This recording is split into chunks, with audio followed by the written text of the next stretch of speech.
Hello friends, welcome to study कर। मैं हूं आपका दोस्त प्रभाकर। आज के इस इंपॉर्टेंट लेक्चर में हम सभी डिस्कस करने वाले हैं 9 जुलाई 2024 के मोस्ट इंपॉर्टेंट करंट अफेयर्स के क्वेश्चन। तो आप इस पूरे लेक्चर को बहुत ही ध्यान से लास्ट तक जरूर देखिएगा। पहला और इंपॉर्टेंट क्वेश्चन आपसे पूछा जा रहा है, किस राज्य सरकार के द्वारा नेपाल सीमा पर मित्र वन स्थापित किया जाएगा? आंसर हो जाएगा इसका उत्तर प्रदेश। तो उत्तर प्रदेश की गवर्नमेंट के द्वारा अभी हाल ही में यह फैसला लिया गया है कि उत्तर प्रदेश और नेपाल की सीमा पर मित्र वन स्थापित किए जाएंगे। ऑप्शन डिस्कस करते हैं। तो बिहार में अभी हाल ही में नागी और नकटी को रामसर साइट सूची में शामिल किया गया है। उत्तराखंड में भारत की पहली एस्ट्रो टूरिज्म पहल का अनावरण किया गया है। सिक्किम हाईकोर्ट ने अभी हाल ही में मासिक धर्म अवकाश को लागू किया है और सिक्किम हाईकोर्ट मासिक धर्म अवकाश लागू करने वाला या प्रदान करने वाला पहला हाईकोर्ट बना है। चलिए क्वेश्चन डिस्कस करते हैं। तो अभी हाल ही में चीफ मिनिस्टर योगी आदित्यनाथ जी के द्वारा यह फैसला लिया गया है कि वृक्षारोपण जन अभियान 2024 चलाया जाएगा, जिसके तहत मित्र वन स्थापित किए जाएंगे।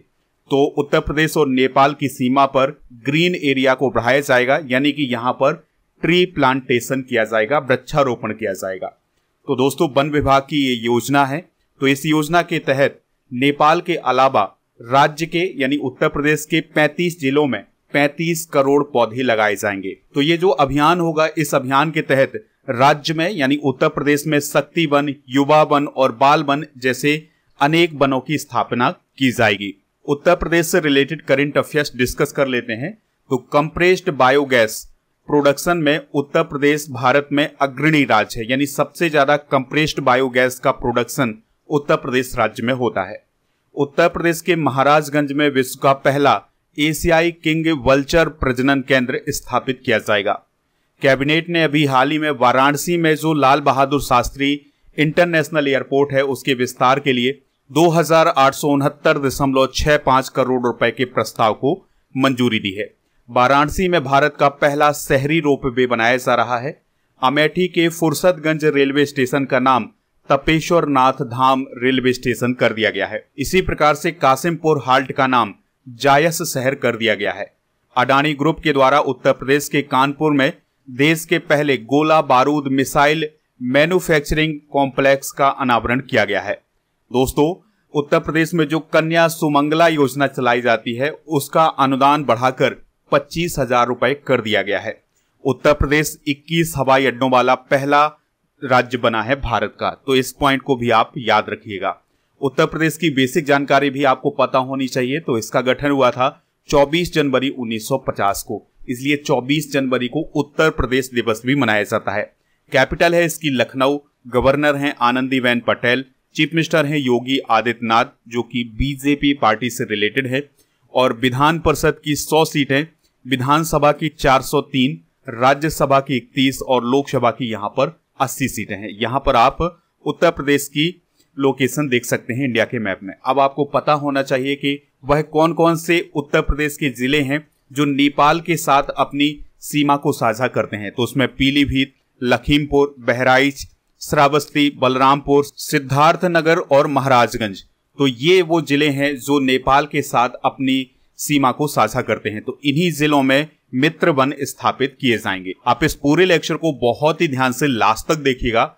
लास्ट में आप पूछा जाएगा आपसे क्वेश्चन, जिसका आंसर आपको कमेंट बॉक्स में देना है। अगर आप चैनल पर पहली बार आए हैं तो सब्सक्राइब कर लें, बेल आइकन भी दबा लें, जिससे आपको समय पर सबसे पहले नोटिफिकेशन मिल सकेगा। आप हमारे टेलीग्राम चैनल और व्हाट्सएप चैनल को ज्वाइन कर सकते हैं। इनका लिंक डिस्क्रिप्शन बॉक्स में दिया गया है। नेक्स्ट क्वेश्चन है, FATF की अध्यक्ष कौन बनी है, यानी फाइनेंशियल एक्शन टास्क फोर्स की अध्यक्ष कौन बनाई गई हैं? आंसर हो जाएगा एलिसा डी एंडा माद्राजो। तो एलिसा डी एंडा माद्राजो अभी हाल ही में FATF की अध्यक्ष बनी है। ऑप्शन डिस्कस करते हैं, फिर क्वेश्चन डिस्कस करेंगे। तो एमेनुअल सोबेरेन विश्व पशु स्वास्थ्य संगठन की महानिदेशक, मियो ओका भारत में ADB यानी एशियन डेवलपमेंट बैंक की कंट्री निदेशक बनी है। और लिंडी कैमरून भारत में ब्रिटेन की पहली हाई कमिश्नर बनी है। तो ये अभी हाल ही में नियुक्तियां की गई हैं। चलिए इस क्वेश्चन को डिस्कस करते हैं। तो मैक्सिको की रहने वाली हैं एलिसा डी एंड्रा माद्राजो। तो वो अभी हाल ही में FATF की अध्यक्ष बनाई गई हैं। उन्होंने सिंगापुर के टी राजा कुमार का स्थान लिया है। उनकी नियुक्ति जुलाई 2024 से जून 2026 तक के लिए की गई है। माद्राजो ने FATF में 3 साल तक उपाध्यक्ष के रूप में भी काम किया हुआ है। फाइनेंशियल एक्शन टास्क फोर्स यानी FATF को डिस्कस कर लेते हैं। तो मनी लॉन्ड्रिंग और टेरर फंडिंग की निगरानी करने वाली संस्था कौन है? FATF। इसका काम होता है पूरी दुनिया में देशों के बीच मनी लॉन्ड्रिंग और टेरर फंडिंग की निगरानी करना। इसकी स्थापना 1989 में की गई थी। तो 1989 में G7 देशों की पेरिस में एक बैठक आयोजित की गई थी और इसी बैठक के दौरान FATF की स्थापना की गई थी। FATF की एक साल में 3 बार बैठकें होती हैं, यानी 3 सत्र इसके आयोजित किए जाते हैं। वर्तमान में इसके मेंबर हैं 40। हेडक्वार्टर है इसका पेरिस, फ्रांस में। भारत FATF में 2010 में शामिल हुआ था। कुछ अंतर्राष्ट्रीय नियुक्तियां डिस्कस कर लेते हैं। तो मार्क रूट अभी हाल ही में नाटो के महासचिव या सेक्रेटरी जनरल बनाए गए हैं। नवाफ सलाम अंतर्राष्ट्रीय न्यायालय के अध्यक्ष बने हैं। अंतर्राष्ट्रीय न्यायालय कहाँ है? नीदरलैंड के हैग शहर में। बोलकर तुर्क संयुक्त राष्ट्र मानवाधिकार उच्चायुक्त बने हैं। अजय बंगा विश्व बैंक के अध्यक्ष हैं। इल्हाम अलीएव गुट निरपेक्ष आंदोलन यानी NAM के अध्यक्ष बने हैं। क्रिस्टलिना जॉर्जिवा जो कि बुल्गारिया देश की हैं, ये IMF यानी इंटरनेशनल मॉनेटरी फंड की MD बनाई गई हैं। ऑद्रे आजोले जो कि फ्रांस के हैं, ये यूनेस्को के महानिदेशक हैं। और एंटोनियो कोस्टा अभी हाल ही में यूरोपीय संघ की यूरोपीय परिषद के अध्यक्ष बनाए गए हैं। तो ये इंटरनेशनल अपॉइंटमेंट्स हैं। नेक्स्ट क्वेश्चन है, 15वीं कृषि नेतृत्व पुरस्कार समिति ने किस राज्य को सर्वश्रेष्ठ कृषि राज्य पुरस्कार दिया है? आंसर हो जाएगा महाराष्ट्र। तो महाराष्ट्र को अभी हाल ही में सर्वश्रेष्ठ कृषि राज्य पुरस्कार प्राप्त हुआ है। ऑप्शन डिस्कस करते हैं। तो ओडिशा को 75वें गणतंत्र दिवस परेड 2024 के दौरान सर्वश्रेष्ठ झांकी का पुरस्कार प्राप्त हुआ था। बिहार जातिगत जनगणना कराने वाला पहला राज्य है। और केरल की बात करें तो जल बजट तैयार करने वाला देश का पहला राज्य कौन है? केरल। तो अभी हाल ही में महाराष्ट्र को 2024 के लिए सर्वश्रेष्ठ कृषि राज्य पुरस्कार के लिए चुना गया है। महाराष्ट्र को उसकी नवीन कृषि और ग्रामीण पहल के लिए यह पुरस्कार दिया गया है। यह पुरस्कार 2008 से दिया जा रहा है एग्रीकल्चर टुडे पत्रिका के द्वारा। यह पुरस्कार उन सरकारों, व्यक्तियों या संगठनों को प्रदान किया जाता है जिन्होंने कृषि के क्षेत्र में अनुकरणीय नेतृत्व किया होता है। महाराष्ट्र सरकार ने अभी हाल ही में 21 लाख हेक्टेयर क्षेत्र को कवर करने वाला देश का सबसे बड़ा बांस मिशन भी शुरू किया है। महाराष्ट्र के करंट अफेयर्स को डिस्कस कर लेते हैं। तो मुख्यमंत्री माझी लाड़की बहन योजना की शुरुआत महाराष्ट्र में की गई है। इसके अंतर्गत प्रत्येक माह महिलाओं को 1500 रुपए प्रदान किए जाएंगे। महाराष्ट्र के मिरज में बने सितार तानपुरा को GI टैग अभी हाल ही में प्रदान किया गया है। महाराष्ट्र पर्यटन के लिए जम्मू कश्मीर में जमीन खरीदने वाला पहला राज्य बना है। यानी महाराष्ट्र की गवर्नमेंट ने जम्मू कश्मीर में जमीन खरीदी है और महाराष्ट्र ऐसा करने वाला पहला राज्य बना है। महाराष्ट्र के पहले बाल अनुकूल पुलिस स्टेशन का धुले में उद्घाटन किया गया है। यानी धुले नामक स्थान पर बाल अनुकूल पुलिस स्टेशन का उद्घाटन किया गया है। 27वां राष्ट्रीय युवा महोत्सव जो कि 12 जनवरी को मनाया जाता है, यह आयोजित किया गया था महाराष्ट्र के नासिक में। महाराष्ट्र के सिंधुदुर्ग में छत्रपति शिवाजी महाराज की प्रतिमा का अभी हाल ही में अनावरण किया गया है। महाराष्ट्र के अहमदनगर में प्रवरा नदी पर नीलवंडे बांध का निर्माण किया गया है। अहमदनगर का नया नाम क्या हो गया है, ये आप कमेंट बॉक्स में जरूर बताइएगा। महाराष्ट्र में लेक लड़की योजना और नमो सेतकारी महासम्मान निधि योजना भी शुरू की गई है।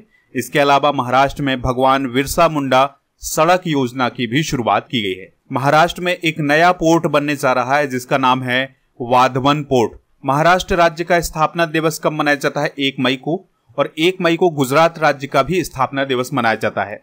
महाराष्ट्र ने पुरुष और महिला राष्ट्रीय खो खो चैंपियनशिप 2024 अभी हाल ही में जीती है। महाराष्ट्र के मुख्यमंत्री कौन है? वो हैं एकनाथ शिंदे। गवर्नर कौन है? तो वो हैं रमेश बैस। तो ये बेसिक जानकारी भी आप नोट कर लीजिएगा। अगला क्वेश्चन है, DRDO ने स्वदेशी हल्के टैंक का अनावरण किया है।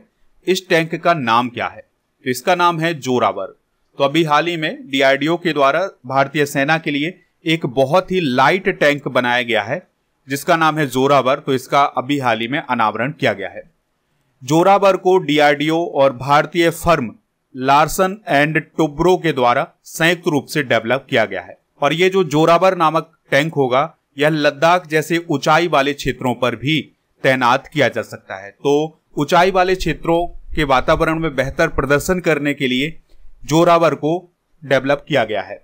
इसमें 1000 HP कमेंस इंजन लगाया गया है जो ऊंचाई वाले क्षेत्रों में बेहतर काम कर सकता है। इस टैंक का नाम 19वीं सदी के डोगरा जनरल जोरावर सिंह के नाम पर रखा गया है। डिफेंस से रिलेटेड कुछ इंपॉर्टेंट करंट अफेयर्स डिस्कस करते हैं। तो डीआरडीओ के द्वारा अभी हाल ही में आकाश न्यू जनरेशन मिसाइल का उड़ान परीक्षण किया गया है। इस मिसाइल की जो रेंज है वो है 40 से 80 किलोमीटर। 2024 में भारत और जापान के तटरक्षकों के बीच एक अभ्यास आयोजित किया गया था चेन्नई में, जिसका नाम था सहयोग काइजिन। भारतीय नौसेना को पहला स्वदेशी स्टार लाइनर ड्रोन दृष्टि 10 अभी हाल ही में प्राप्त हुआ है। डीआरडीओ के द्वारा एक स्वदेशी असॉल्ट राइफल बनाई गई है जिसका नाम है उग्रम। इसको आप जरूर नोट कर लीजिएगा। डीआरडीओ का 66वां स्थापना दिवस इस साल 1 जनवरी 2024 को मनाया गया है। 1 जनवरी को ही डीआरडीओ का स्थापना दिवस मनाया जाता है। भारतीय नौसेना भवन का उद्घाटन नई दिल्ली में किया गया है जो कि भारतीय नौसेना का हेडक्वार्टर है। MIRV तकनीक के साथ भारत ने अग्नि 5 मिसाइल का परीक्षण किया था। इसकी मारक क्षमता 5000 किलोमीटर से भी अधिक है। डीआरडीओ का फुल फॉर्म होता है defence research and development organisation. इसकी स्थापना 1958 में की गई थी। नई दिल्ली में इसका हेडक्वार्टर है और समीर वी कामत इसके वर्तमान में अध्यक्ष हैं। और याद रखिएगा कि डीआरडीओ का काम है भारतीय सेना के लिए हथियार बनाना। नेक्स्ट क्वेश्चन है, प्राइम मिनिस्टर मोदी जी किस देश की 3 दिन की यात्रा पर गए हैं? तो वह रूस और ऑस्ट्रिया की 3 दिन की यात्रा पर गए हैं। यानी इस क्वेश्चन का जो राइट आंसर हो जाएगा वो हो जाएगा ऑप्शन नंबर सी, यानी ए और बी दोनों। तो 3 दिन की यात्रा होगी रूस और ऑस्ट्रिया की। भूटान की बात करें तो लोकसभा चुनाव 2024 के दौरान प्राइम मिनिस्टर मोदी जी ने भूटान की यात्रा की थी और वह लोकसभा चुनाव के दौरान किसी विदेशी यात्रा पर जाने वाले पहले प्राइम मिनिस्टर बने थे। तो प्राइम मिनिस्टर मोदी जी की इस विजिट के बारे में डिस्कशन करते हैं। तो मोदी जी रूस और ऑस्ट्रिया की 3 दिन की यात्रा पर होंगे। सबसे पहले वह रूस जाएंगे, 2 दिन का रूस का दौरा होगा और वो रूस में 22वें भारत रूस वार्षिक सम्मेलन में हिस्सा लेंगे। इस सम्मेलन की शुरुआत साल 2000 से की गई थी। इससे पहले प्राइम मिनिस्टर मोदी जी 2019 में रूस गए थे और अब 5 साल बाद फिर से वो रूस गए हुए हैं। Prime minister Modi ji Austria का दौरा करने वाले भारत के तीसरे प्राइम मिनिस्टर बने हैं। इससे पहले 1955 में पंडित जवाहरलाल नेहरू और 1983 में इंदिरा गांधी भी ऑस्ट्रिया की यात्रा कर चुकी हैं। कुछ इंपॉर्टेंट फैक्ट डिस्कस करते हैं भारत और रसिया से रिलेटेड। तो वित्तीय वर्ष 2023-24 में भारत ने रूस से 45.4 लाख करोड़ रुपए का कच्चा तेल खरीदा था। वित्तीय वर्ष 2023-24 के कुछ और आंकड़े डिस्कस करते हैं। तो इस फाइनेंशियल ईयर में दोनों देशों के बीच 54 लाख करोड़ रुपए का व्यापार हुआ था, जिसमें भारत ने रूस को सिर्फ 3.3 लाख करोड़ रुपए का निर्यात किया था, बाकी इसने आयात किया है। भारत ने 2018 में रूस से S-400 एयर डिफेंस सिस्टम खरीदने के लिए डील की थी। आपको याद रखना है कि अब रसिया के द्वारा भारत में मैंगो मिसाइल की मैन्युफैक्चरिंग भी की जाएगी। रूस की बेसिक जानकारी डिस्कस करते हैं। तो कैपिटल इसकी मॉस्को है और राष्ट्रपति हैं व्लादिमीर पुतिन, प्रधानमंत्री हैं मिखाइल मिशुस्टिन और करेंसी है रूबल और रूस की संसद को ड्यूमा कहा जाता है। यहां पर आप कैस्पियन सी देख पा रहे हैं। तो कैस्पियन सी की सीमा रूस से लगती है, इस बात को भी आप याद रखिएगा। ऑस्ट्रिया की बेसिक जानकारी डिस्कस करते हैं। तो इसकी कैपिटल है वियना, राष्ट्रपति हैं अलेक्जेंडर वॉन डेर वेलेन और चांसलर हैं कार्ल नेहामर। करेंसी है यहाँ की यूरो। अगला क्वेश्चन है, डॉक्टर सी नारायण रेड्डी साहित्य पुरस्कार किसे प्रदान किया गया है? तो शिव शंकरी को अभी हाल ही में डॉक्टर सी नारायण रेड्डी साहित्य पुरस्कार प्रदान किया गया है। पी गीता को अभी हाल ही में के सरस्वती अम्मा पुरस्कार, श्रीनिवास स्वामी को IAA गोल्डन कंपास अवार्ड दिया गया है और इसरो के अध्यक्ष हैं S सोमनाथ, तो उन्हें KPP नाम्बियार पुरस्कार प्रदान किया गया है। तो तमिल लेखिका हैं शिव शंकरी, तो उन्हें डॉक्टर सी नारायण रेड्डी राष्ट्रीय साहित्य पुरस्कार 2024 प्रदान किया गया है। यह पुरस्कार उन्हें साहित्य में महत्वपूर्ण योगदान देने के लिए प्रदान किया गया है। इस पुरस्कार के अंतर्गत 5 लाख रुपए की नगद राशि प्रदान की जाएगी। यह पुरस्कार उन्हें हैदराबाद में 29 जुलाई को प्रदान किया जाएगा। शिवशंकरी की बात करें तो वह वर्तमान में चेन्नई में रहती हैं और उन्होंने तमिल में 36 उपन्यास, 150 कहानियां लिखी हुई हैं। शिवशंकरी को सरस्वती सम्मान 2022 भी प्रदान किया गया था। कुछ इंपॉर्टेंट अवार्ड डिस्कस करते हैं तो कैप्टन अंशुमान सिंह को कीर्ति चक्र अभी हाल ही में मरणोपरांत प्रदान किया गया है। L&T metro rail Hyderabad limited को परिवहन रेलवे श्रेणी में गोल्डन पीकॉक पुरस्कार प्रदान किया गया है। डॉक्टर उषा ठाकुर को 12वां विश्व हिंदी सम्मान प्रदान किया गया है। सोपना कालिंगल को स्पाइस अवार्ड 2024 प्रदान किया गया है और शाहरुख खान को लोकार्नो फेस्टिवल में कैरियर अचीवमेंट अवार्ड दिया गया है। बैंक ऑफ इंडिया को अटल पेंशन योजना वार्षिक पुरस्कार प्रदान किया गया है। संजना ठाकुर को 2024 का राष्ट्रमंडल लघु कथा पुरस्कार दिया गया है और अरुंधति रॉय को पेन पिंटर पुरस्कार 2024 प्रदान किया गया है। एशियाई बिलियर्ड्स चैंपियनशिप 2024 का खिताब किसने जीता है? तो अभी हाल ही में ध्रुव सितवाला ने एशियाई बिलियर्ड्स चैंपियनशिप 2024 का खिताब जीता है। अलेक्जेंडर जेवरेव की बात करें तो उन्होंने इटालियन ओपन 2024 का खिताब जीता है। सुमित नागल ने चेन्नई ओपन 2024 का खिताब जीता है जो कि टेनिस से रिलेटेड है और यानिक सिनर ने ऑस्ट्रेलियन ओपन 2024 का खिताब जीता था, ये भी टेनिस से रिलेटेड है। तो भारतीय बिलियर्ड्स खिलाड़ी हैं ध्रुव सितवाला, तो उन्होंने अभी हाल ही में सऊदी अरब के रियाद में आयोजित की गई चैंपियनशिप में पंकज आडवाणी को हरा करके जीत हासिल की है। सितवाला की बात करें तो यह उनका तीसरा एशियाई बिलियर्ड्स खिताब है। इससे पहले उन्होंने 2015 और 2016 में भी खिताब जीता हुआ है। इस चैंपियनशिप का आयोजन एशियाई बिलियर्ड्स खेल परिसंघ के द्वारा किया गया था। इसके अलावा इसी प्रतियोगिता में अनुपमा रामचंद्रन ने थाईलैंड की खिलाड़ी को हरा करके पहला अंतर्राष्ट्रीय खिताब हासिल किया है। दोस्तों, कुछ इंपॉर्टेंट करंट अफेयर्स डिस्कस करते हैं जो कि स्पोर्ट्स से रिलेटेड हैं। तो प्रो कबड्डी लीग सीजन 10 का खिताब किसने जीता था? याद करिएगा, पुनेरी पल्टन ने। जेम्स एंडरसन 700 टेस्ट विकेट लेने वाले दुनिया के पहले तेज गेंदबाज बने हैं। सात्विक और चिराग ने WWF फ्रेंच ओपन पुरुष युगल का खिताब अभी हाल ही में जीता है और इन्होंने बैडमिंटन से रिलेटेड फ्रेंच ओपन का युगल का खिताब जीता था।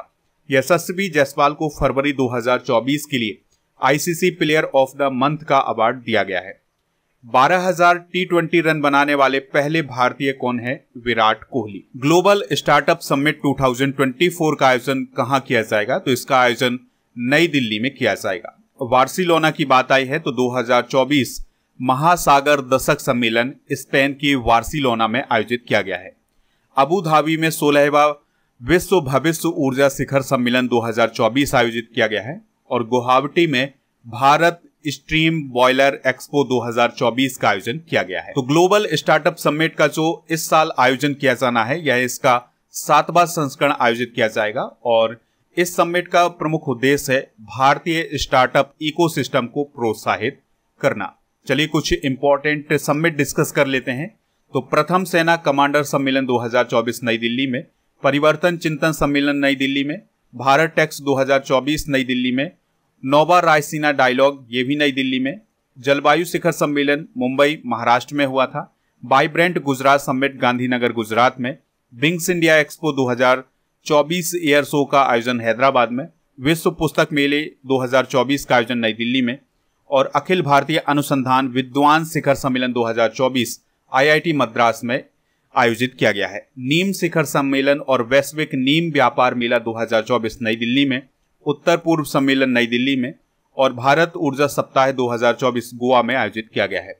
राष्ट्रीय युवा महोत्सव 2024 नासिक में और 9वां भारत अंतर्राष्ट्रीय विज्ञान महोत्सव फरीदाबाद हरियाणा में आयोजित किया गया है और राज्य खनन मंत्रियों का दूसरा सम्मेलन 2024 मध्य प्रदेश के भोपाल में आयोजित किया गया है। नेक्स्ट क्वेश्चन है, पेरिस ओलंपिक में भारतीय ट्रैक और फील्ड दल का नेतृत्व कौन करेगा? आंसर हो जाएगा नीरज चोपड़ा। तो टोक्यो ओलंपिक 2020 में गोल्ड मेडल जीतने वाले नीरज चोपड़ा 2024 के पेरिस ओलंपिक में 28 सदस्यीय भारतीय ट्रैक और फील्ड दल का नेतृत्व करने वाले हैं।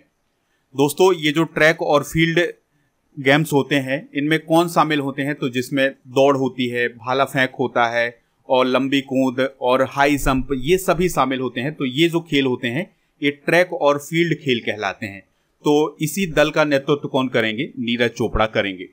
आपको याद रखना है कि ज्योति याराजी ओलंपिक में भाग लेने वाली पहली भारतीय 100 मीटर बाधा दौड़ खिलाड़ी बनेगी। बात करते हैं एथलेटिक्स फेडरेशन ऑफ इंडिया की। तो एथलेटिक्स खेल के लिए गवर्निंग बॉडी के रूप में एथलेटिक्स फेडरेशन ऑफ इंडिया के द्वारा काम किया जाता है। इसका गठन 1943 में किया गया था। इसके वर्तमान में अध्यक्ष हैं आडिले सुमरीवाला, उपाध्यक्ष हैं अंजू बॉबी जॉर्ज। दोस्तों, पेरिस ओलंपिक 2024 से रिलेटेड इंपॉर्टेंट फैक्ट डिस्कस करते हैं। तो 26 जुलाई से 11 अगस्त 2024 तक फ्रांस की कैपिटल पेरिस में इसका आयोजन किया जाएगा। पहली बार इसमें ब्रेकिंग खेल शामिल किए जाएंगे।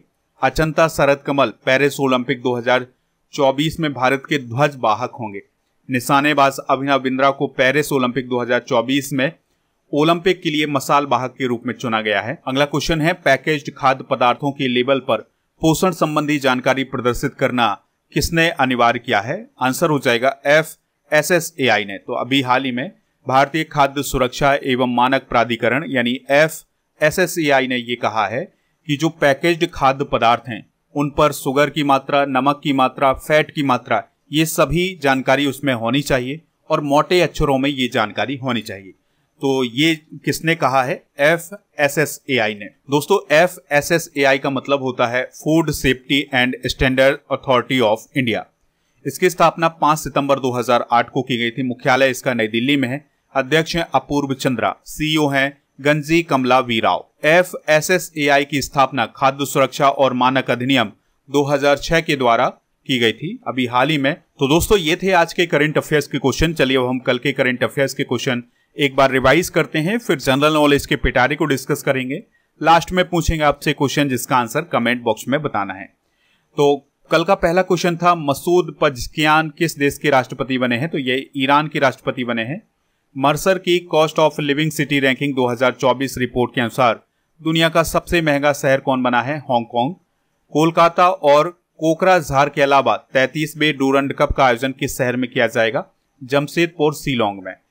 झारखंड के 15वें मुख्य न्यायाधीश कौन बने हैं? विद्युत रंजन सारंगी। उत्तर प्रदेश के हाथरस में हुई भगदड़ की जांच करने के लिए बनाए गए 3 सदस्यीय न्यायिक आयोग के अध्यक्ष कौन बने हैं? ब्रजेश कुमार श्रीवास्तव। भारतीय मूल की लिसा नंदी किस देश में मंत्री बनी है? ब्रिटेन।